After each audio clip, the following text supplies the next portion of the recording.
ಅನುಭವಗಳು ಕೇವಲ ಒಂದು ಸುರುಳಿ ಆಗಬೇಕಲ್ಲ ಅಂತ ದುಃಖನೂ ಆಗುತ್ತೆ. ಅದ್ರ ಜೀವನ ಮಾತ್ರ ನಡೆಯುತ್ತೆ. ದೋಣಿ ಸಾಗಲಿ, ಮುಂದೆ ಹೋಗಲಿ. ತಂದೆಯವರು ಯಾವತ್ತು ನಮ್ಮ ಹತ್ರ ಬಂದು ನಾ ಇಷ್ಟು ಕಷ್ಟಪಟ್ಟಿದ್ದೀನಪ್ಪ, ಹಂಗಪ್ಪ ಹಿಂಗಪ್ಪ ಅಂತ ನಮ್ಗೆ ಹೇಳಿಲ್ಲ. ನಾವು ಅವರನ್ನು ನೋಡಿ ಕಲ್ತಿದ್ದೀವಿ. ಯಾಕಂದ್ರೆ ಎಷ್ಟೊಂದು ನೋವುಗಳು ಇಟ್ಕೊಂಡು ಹೊರಗಡೆ ಯಾವ ಥರ ಜೀವನ ನಡೆಸಬೇಕು, ಯಾವ ಥರ ನಗ್ನಗ್ತಾ ಜನಗಳು ಎದುರುಗಡೆಗೆ ನಾವು ಬದುಕಬೇಕು ಅನ್ನೋದನ್ನ ಅವ್ರು ನೋಡಕ್ಕೆ ಕಲ್ತಿದ್ದೀವಿ. ಹಾಗಾಗಿ ಇವತ್ತಿಗೂ ಈ ಒಂದು 14 ವರ್ಷದಿಂದ ನಾನು ಸಿನಿಮಾದ ಪ್ರಯತ್ನ ಮಾಡ್ತಿದ್ದೀನಿ ಅಂದರೆ ಕಾರಣ ಮುಖ್ಯ ನನ್ನ ತಂದೆ ಹಾಗೂ ನನ್ನೆಲ್ಲ ಕುಟುಂಬ. ಅಷ್ಟೊಂದು ಸಹಕರಿಸ್ಕೊಂತಾನೆ ಬಂದಿದ್ದಾರೆ ಅಲ್ಲಿಂದ ಇಲ್ಲಿವರೆಗೂ. ಈ ಚಿತ್ರರಂಗ ಹೇಗಿದೆ ಅಂದರೆ, ಚಿತ್ರರಂಗ ಇವತ್ತು ಬರೀ ಆಡಂಬರದ ಜಗತ್ತಿಗೆ ಬಲಿ ಆಗ್ತಿದೆ ವಿನಃ ಎಷ್ಟೊಂದು ಅಲೆಮಾರಿ ಕಲಾವಿದರುಗಳು, ಎಷ್ಟೊಂದು ಜನ ಎಲ್ಲೋ ಮೂಲೆ ತುಂಬಾ ಜನ ಇದ್ದಾರೆ. ಅವ್ರು ಯಾರಿಗೂ ಗುರುತಿಸಿ ಅವಕಾಶ ಕೊಡ್ತಾ ಇಲ್ಲ. ಯಾಕಂದ್ರೆ ಕಳೆದ 14 ವರ್ಷದಿಂದ ನೋಡಿದಂಥ ಚಿತ್ರರಂಗ ನಿಜಕ್ಕೂ ಇದ್ರ ಸವಾಸನ ಬೇಡಪ್ಪ, ನನಗೆ ಬೇಡ, ಈ ಚಿತ್ರರಂಗ ಬೇಡ, ಈ ಸಿನಿಮಾ ಬೇಡ, ಈ ನನ್ನ ಕಲೆ ನನಗೆ ಎಷ್ಟೇ ಇರಲಿಲ್ಲ, ಏನೂ ಬೇಡ, ಅಷ್ಟು ಸಾತಿ ನನಗೆ ಮನಸ್ಸಲ್ಲಿ ಬಂದು ಹೋಗ್ಬಿಟ್ಟಿದೆ. ಯಾಕಂದ್ರೆ ಇವತ್ತು ನಾನು ನಿಮಗೆ ಗೊತ್ತಿಲ್ಲ, ಸುಮಾರು ಒಂದು 100-150 ಆಡಿಷನ್ಸ್ ಕೊಟ್ಟಿದ್ದೀನಿ. ಅಷ್ಟೊಂದು ಆಡಿಷನ್ಸ್ಗಳಲ್ಲಿ ಒಂದೇ ಒಂದು ಸಿನಿಮಾ ಆಯ್ಕೆ ಆಗಿಲ್ಲ. ಆಯ್ಕೆ ಆದರೂ ಕೂಡ ನನಗೆ ಪರದೆ ಮೇಲೆ ತೋರಿಸಿಲ್ಲ. ಏಕೆಂತ ಬಂದ್ರು ಅವ್ರು ಇಂತಿಂತಲ್ಲೇ ನಾವು ಹಿಂಗ್ ಕೆಲಸ ಮಾಡಿದಾನೆ ಇಂಥ ಚಿತ್ರಗಳಲ್ಲಿ ಅಂತ.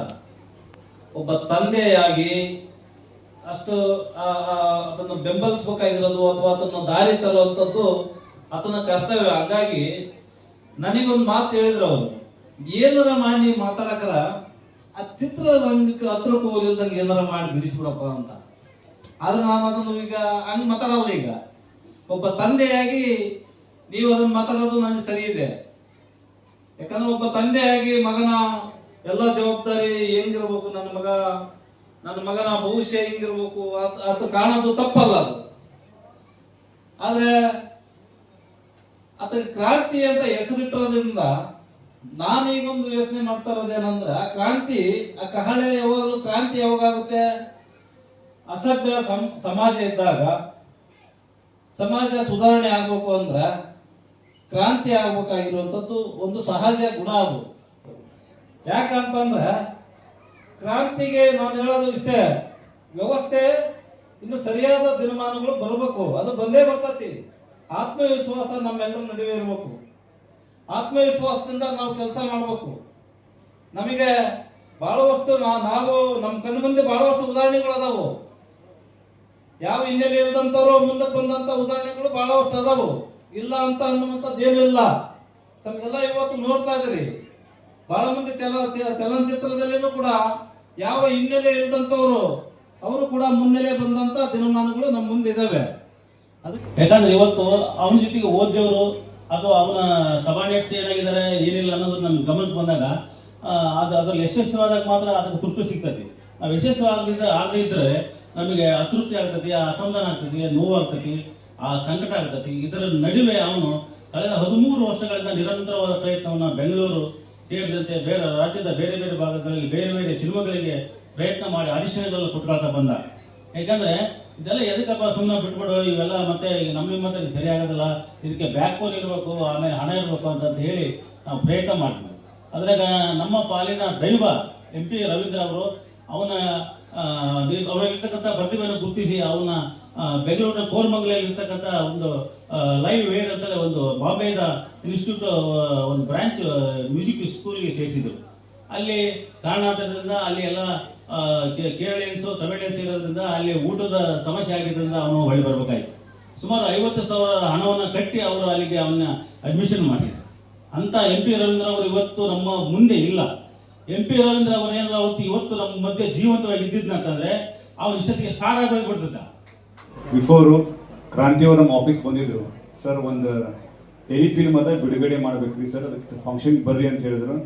ನಾನಂದ್ರೆ ನಾವು 20 ವರ್ಷ ಆಯ್ತು, ನಾನು ಪಿಕ್ಚರೇ ನೋಡಿಲ್ಲ, ಮೂವಿನೇ ನೋಡಿಲ್ಲ. ಯಾವ ಫಿಲ್ಮ್ ಇದು ಹಡಗಲಿ ಒಳಗೆ ರಿಲೀಸ್ ಮಾಡ್ತಾ ಇದ್ದೀರಲ್ಲ ಅಂತಂದ್ರು. ನಾ ಸಡನ್ಲಿ ಐ ಶಾಕ್ ಅಡೆ.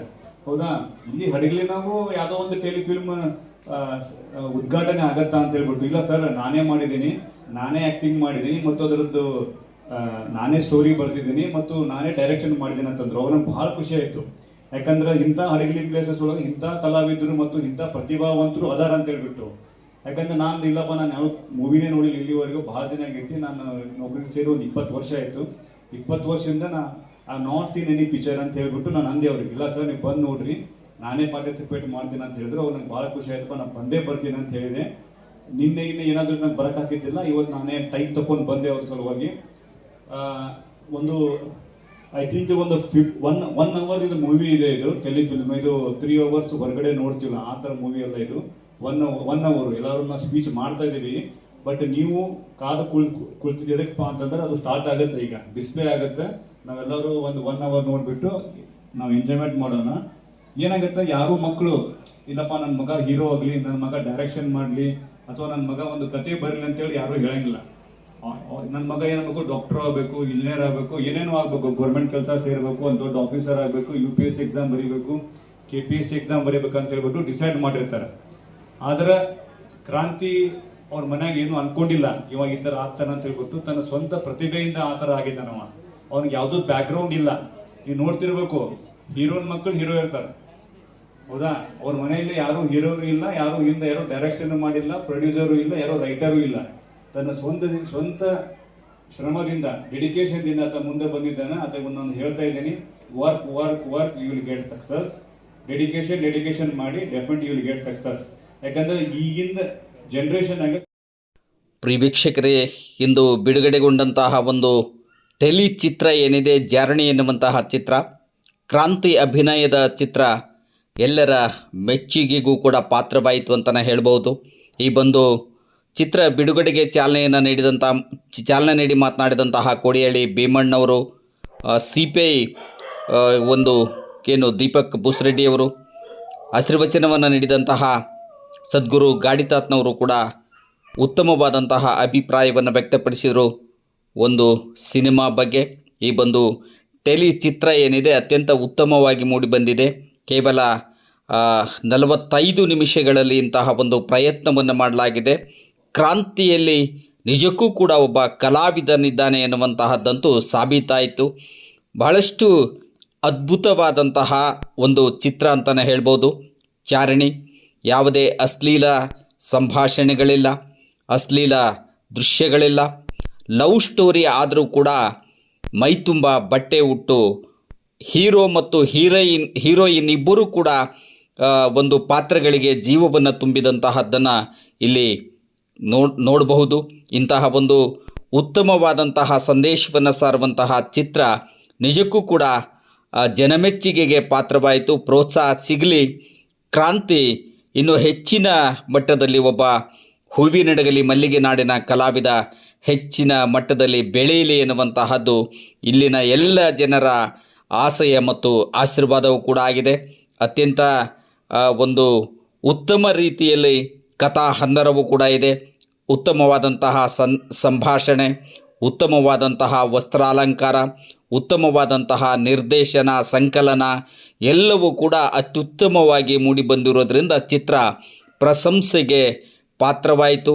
ಕ್ರಾಂತಿ ತನ್ನ ಒಂದು ಎಲ್ಲ ನೋವುಗಳನ್ನು ಕೂಡ ಕ್ರಾಂತಿ ಮಾತನಾಡುವುದರ ಮೂಲಕ ಏನು ಒಬ್ಬ ಉದಯೋನ್ಮುಖ ನಟ ಕ್ರಾಂತಿ ಇದ್ದಾನೆ, ನೋವನ್ನು ತೋಡಿಕೊಂಡ್ರು. ಚಿತ್ರರಂಗ ಹೇಗಿದೆ, ಚಿತ್ರರಂಗದಲ್ಲಿ ಏನೆಲ್ಲ ನಡೀತಾ ಇದೆ, ಎಂಥವರಿಗೆ ಅವಕಾಶ ಇದೆ ಎನ್ನುವಂತಹದ್ದನ್ನು ಕೂಡ ಹೇಳಿದರು. ಅವರ ತಂದೆ ನಿಂಗರಾಜ್ ಅವರು ಕೂಡ ಈ ಒಂದು ಚಿತ್ರಣ ಬಿಡುಗಡೆಗೆ ಎಂತಹ ಒಂದು ಕಷ್ಟಪಟ್ಟಿದ್ದೇವೆ ಎನ್ನುವಂತಹದ್ದನ್ನು ಕೂಡ ಹೇಳಿದರು. ಬನ್ನಿ ಆಶೀರ್ವಚನ ನೀಡಿದ್ದಾರೆ ಸದ್ಗುರು, ಕೇಳೋಣ.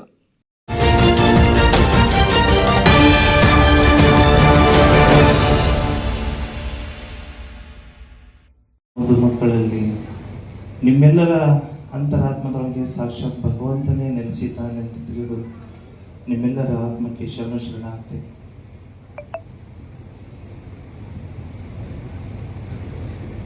ನಾವು ಈ ಕ್ರಾಂತಿಯವರು ಅಭಿನಯಿಸಿದ ಇದು 2ನೇ ಚಿತ್ರಕ್ಕೆ ನಾವು ಬಂದಿರೋದು. ಅಂದ್ರೆ ಪ್ರಥಮ ಬಾರಿ ಅವರು ವಿಧಿ ಬಲಿ ಅಂತ ಹೇಳಿ ಒಂದು ಚಿತ್ರವನ್ನು ಉದ್ಘಾಟನೆ ಮಾಡಬೇಕಾದ್ರೂ ಸಹ ನಮ್ಮನ್ನು ಬರ್ಲಿಕ್ಕೆ ಹೇಳಿದ್ರು. ಮತ್ತು ಎರಡನೇ ಬಾರಿ ಅದು ಊರಮ್ಮನ ಜಾತ್ರೆ ನಿಮಿತ್ತವಾಗಿ ಮಾಡಿದಾಗ ನಾವು ಬಂದಿರಲಿಲ್ಲ. ಮತ್ತು ಈ ಮೂರನೇ ಸರಿ ಇದು ಚಾರಣಿ ಚಲನಚಿತ್ರ ಬಿಡುಗಡೆ ಸಮಾರಂಭ. ಕಾರಣ ಒಂದೇ, ಏನಂತಂದ್ರೆ ಅವರಲ್ಲಿರುವಂತ ಒಂದು ಕಲೆಯ ಆ ಒಂದು ಕಿಚ್ಚು ಏನಿದೆಯಲ್ಲ, ಆ ಕಿಚ್ಚು ಮುಂದಿನ ದಿನಮಾನದೊಳಗ ಒಂದಿಲ್ಲ ಒಂದಿನ ಅದು ಪ್ರಕಾಶಮಾನವಾಗಿ ಹೊರಹೊಮ್ಮುತ್ತ ಅನ್ನುವಂಥ ಒಂದು ಆಶಯ. ಇಲ್ಲಿ ಅವರ ಪ್ರಯತ್ನ ನಿರಂತರವಾಗಿದ್ದಾಗ, ಯಾಕಂದ್ರೆ ಇದು ಒಂಥರ ಜೀವನ ಅನ್ನೋದು ನೋಡ್ರಿ, ಜೀವನ ಅನ್ನೋದು 3 ಅಕ್ಷರದೊಳಗೆ ಎಷ್ಟು ಅಡಕವಾಗಿ ನಾವು ಎಷ್ಟು ಅಡಕ ಐತಿ ಅನ್ನೋದು ನಾವೆಲ್ಲ ತಿಳ್ಕೊ